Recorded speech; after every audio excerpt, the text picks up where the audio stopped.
November 14th, 1916. The biting wind howled across the Western Front, a relentless, invisible enemy that pierced through the thickest wool and chilled men to the bone. Somewhere in the vast, scarred landscape of northern France, a young American volunteer, barely out of his teens, shivered in the muck and darkness of a front-line trench. His name was Thomas, and he'd left the rolling hills of Ohio with a romanticized vision of war, a vision that had been brutally shattered within weeks of arriving. Tonight, the moon was a sliver, mostly obscured by heavy gray clouds that promised more rain, or worse, snow. The air was thick with the stench of mud, stagnant water, cordite, and something far more insidious, the pervasive odor of death. It clung to everything, their uniforms, their skin, even the bread they sometimes ate. Thomas clutched his rifle, its cold metal a familiar weight, and strained his eyes against the impenetrable blackness. Every shadow seemed to shift. Every rustle of the wind sounded like approaching footsteps. Every distant rumble a precursor to another barrage. Life in the trenches during the day was a grueling endurance test, a constant struggle against boredom, fear, and the elements. But night, oh, night was a different beast altogether. Night transformed the trench into a claustrophobic nightmare, a tunnel into hell where imagination ran wild, and the line between sanity and madness blurred. The darkness was absolute, broken only by the occasional flare arching gracefully into the sky, illuminating no man's land in an eerie, fleeting glare before plunging everything back into deeper gloom. When those flares went up, every man froze, pressing themselves against the muddy walls, hoping they hadn't been seen, that some unseen sniper hadn't just gotten a bead on them. The silence that often followed the thud of a spent flare was almost worse than the noise, a taut, suffocating quiet, pregnant with unseen threats. Thomas remembered his first night. He'd arrived at dusk, exhausted, covered in the dust of the journey, and immediately put to work, deepening a section of the trench that had collapsed after a recent shelling. The veteran corporal, a grizzled Irishman named Paddy O'Malley, had simply grunted, "Welcome to the bloody resort, Yank. Don't go wandering off in the dark unless you fancy a chat with Jerry." Thomas hadn't understood then the full weight of Paddy's sarcasm, the grim humor born of too much experience. Now he understood. The trench itself was a labyrinth, a maze of traverses, dugouts, and communication lines, all churned into a quagmire by constant rain and traffic. At night, it became a blind man's journey, every step a risk. One wrong turn, and you could find yourself in a dead end, or worse, at a listening post out in no man's land, a sitting duck for a German patrol. Tonight, Thomas was on watch, peering over the parapet through a narrow slit in the sandbags. His vision was almost useless, but he listened. He listened for the telltale click of a bolt, the whisper of German voices, the splash of a foot in a water-filled shell hole. He listened for the rats. Ah, the rats. They were an omnipresent horror, a plague that infested every trench, Allied and German alike. They were enormous, brazen, and utterly fearless, feasting on the decaying bodies in no man's land, on scraps of food, and sometimes on the sleeping soldiers themselves. Thomas had woken up more than once to the sensation of something crawling on his face, only to swat away a large, furry creature with beady eyes. They scurried in the darkness, their tiny claws scratching at the earth, their squeaks an unnerving backdrop to the terrifying silence. Men tried to kill them, bayoneting them, shooting them, beating them with shovels, but for every one killed, 10 more seemed to appear. They were a constant, disgusting reminder of the unsanitary, dehumanizing conditions. And then there were the lice. Billions of them. They lived in the seams of their uniforms, nested in their hair, crawled over every inch of their bodies. There was no escape. Every spare moment was spent chatting, picking lice from their clothes and squashing them between their thumbnails. It was a futile effort, a Sisyphean task, but it was something to do, a small act of defiance against the constant irritation. The itching was incessant, driving men to distraction, making sleep impossible even in the rare moments of quiet. Tonight, the cold was particularly brutal, a biting, damp chill that seemed to seep into his very bones. His feet, encased in muddy, ill-fitting boots, were numb.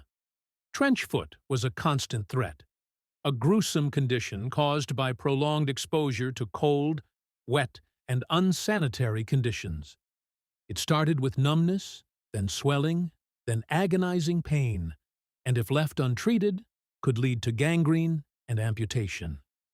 Thomas wiggled his toes, trying to encourage some circulation, knowing that if he lost his feet, he was truly lost. Many men did. They'd be taken back to a field hospital if they were lucky, and often sent home, maimed, to face a world that couldn't possibly understand what they'd endured.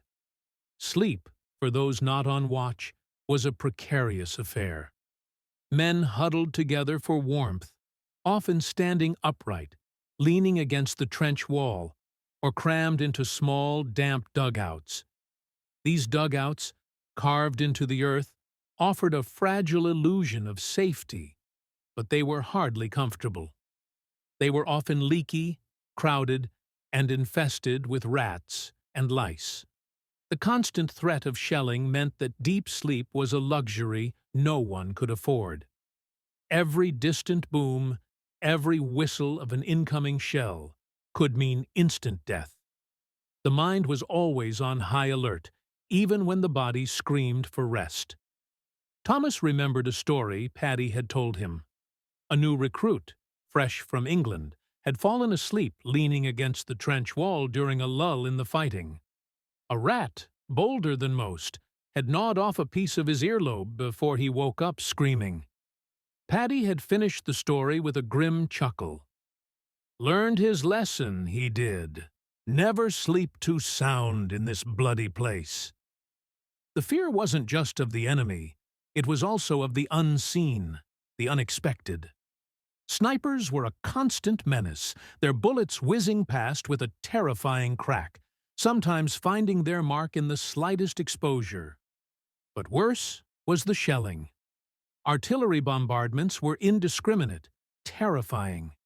The earth would shake, sending plumes of mud and debris skyward, often burying men alive in their dugouts. The whistle of an incoming shell was the sound of pure terror, a fraction of a second to brace, to pray, to hope it wasn't for you. Tonight, a distant artillery duel had begun, the low thudding sound like the beating of a monstrous heart in the distance. Occasionally, a shell would scream overhead, a sound that made every muscle in Thomas's body clench, followed by a deafening explosion somewhere behind them, or sometimes closer. The concussive blast would ripple through the earth, making the trench tremble. Dust and small stones would rain down from the parapet. The screams were perhaps the worst part. Not always the screams of the dying, but sometimes the screams of the living, the wounded in no man's land, crying for help, for water, for their mothers. Those cries could go on for hours, sometimes days, slowly fading into choked whimpers as life ebbed away. To go out to rescue them was often a suicide mission, inviting enemy fire. So, men lay there, listening, helpless, the sounds etching themselves onto their souls, a constant reminder of their own precarious existence.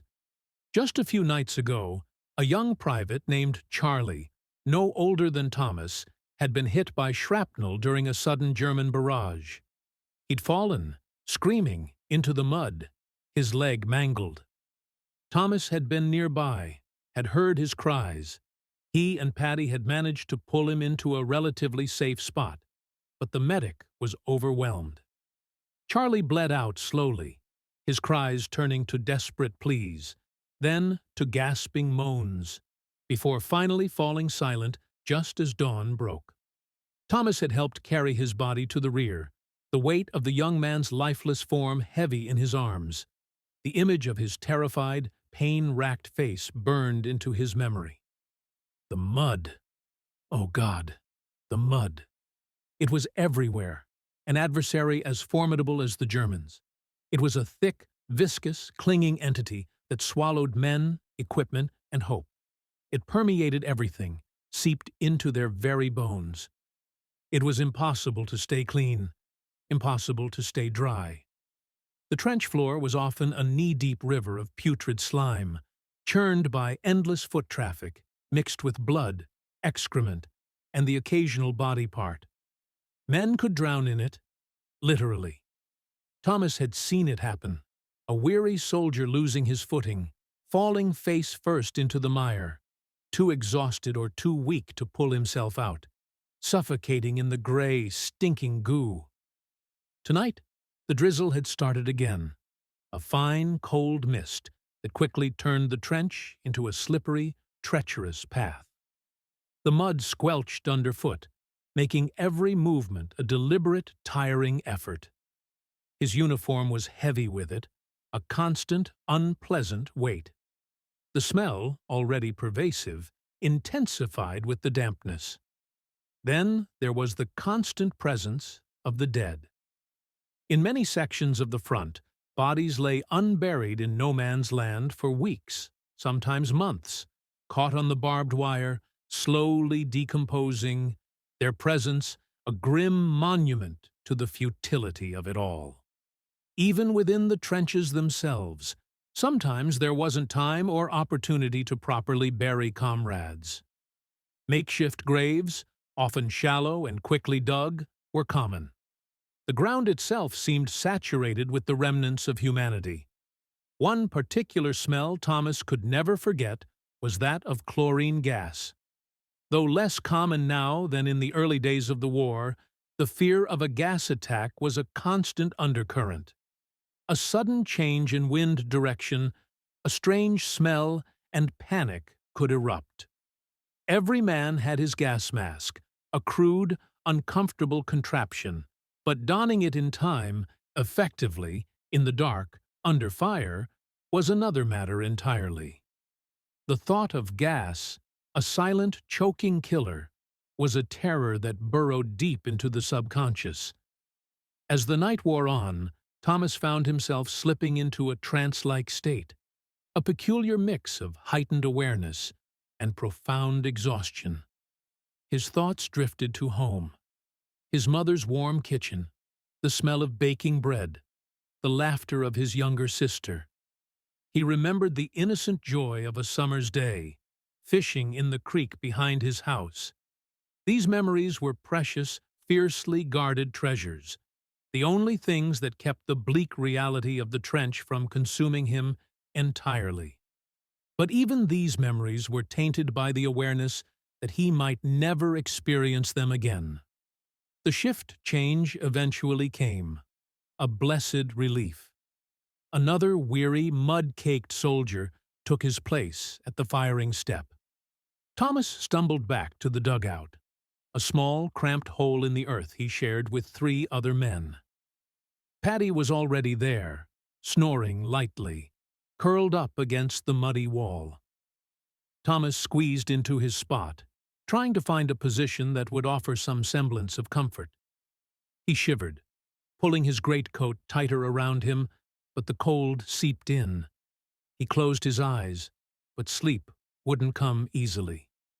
The sounds of the night pressed in, the distant artillery, the rats scuttling, the faint, desperate cough of a comrade. His mind replayed the events of the day, the near misses, the faces of the wounded, the hollow feeling in his gut. He thought of the letter he'd started to his mother, trying to make it sound cheerful, trying to hide the truth of his existence. How could he explain this to her? How could he tell her about the pervasive fear, the constant cold, the mud, the lice, the rats, the screams, the bodies, the dehumanization? How could he possibly convey that a single night here was worse than any hell she could imagine? He thought of the phrase, "A night in a WWI trench was worse than death." It sounded dramatic, sensationalized, but here, in the freezing, stinking darkness, he understood it with a chilling clarity. Death, for many, was a release, an end to the suffering. The trench was a living death, a purgatory where men slowly withered, their spirits eroded by constant fear, deprivation, and unimaginable horror. Every night was a battle, not just against the enemy, but against despair, against madness, against the very elements themselves. The war had stripped them of everything, their youth, their innocence, their dignity. They were no longer men in the traditional sense, but cogs in a vast, murderous machine, their lives expendable, their suffering immense. They clung to small moments of camaraderie, shared jokes, a rare cigarette, a whispered conversation, anything to remind themselves that they were still human. As the hours crawled by, Thomas drifted in and out of a fitful, shallow sleep, his dreams haunted by the whistles of shells and the cries of the dying. Each time he awoke, the darkness was still there, the cold still biting, the reality of the trench still pressing down on him. The waiting was, perhaps, the most agonizing part. Waiting for dawn, waiting for the next attack, waiting for a letter from home, waiting for the war to end. He thought of the men who had cracked, who had simply given up, their minds unable to bear the strain. Shell shock, they called it. Men who stared blankly into space, men who trembled uncontrollably, men who screamed at unseen horrors. It was another enemy, unseen but ever present, preying on the minds of those who managed to survive the bullets and the gas. The darkness eventually began to recede, a faint gray creeping into the sky, smudging the sharp line between earth and horizon. The first birdsong, tentative and fragile, broke the silence, a stark contrast to the human misery below. Another night had passed. Thomas had survived, but survival came at a cost, a price paid in sleepless nights, in psychological scars, in the slow, relentless erosion of the soul. He sat up, stiff and aching, his body protesting every movement. Patty stirred beside him, groaning as he stretched. "Another bloody day, Yank," Patty mumbled, rubbing his eyes. "Let's hope it's better than the last." Thomas merely nodded, too exhausted to speak. As the gray light strengthened, revealing the familiar, muddy landscape, the fear of the night gave way to the dread of the day. The shelling would resume, the snipers would be active, the constant threat of an attack would loom. But for now, the immediate horror of the night was over. He had made it through. Many hadn't. And as he looked out over the parapet at the desolate, pockmarked landscape of no man's land, he knew that tonight the horrors would return, and tomorrow night, and the night after that, until one day either the war ended or his luck ran out. The thought sent a fresh chill down his spine, a chill far deeper than the biting wind. This was a place where hope itself struggled to survive, a place where a single night could feel like an eternity, a place where the living envied the dead,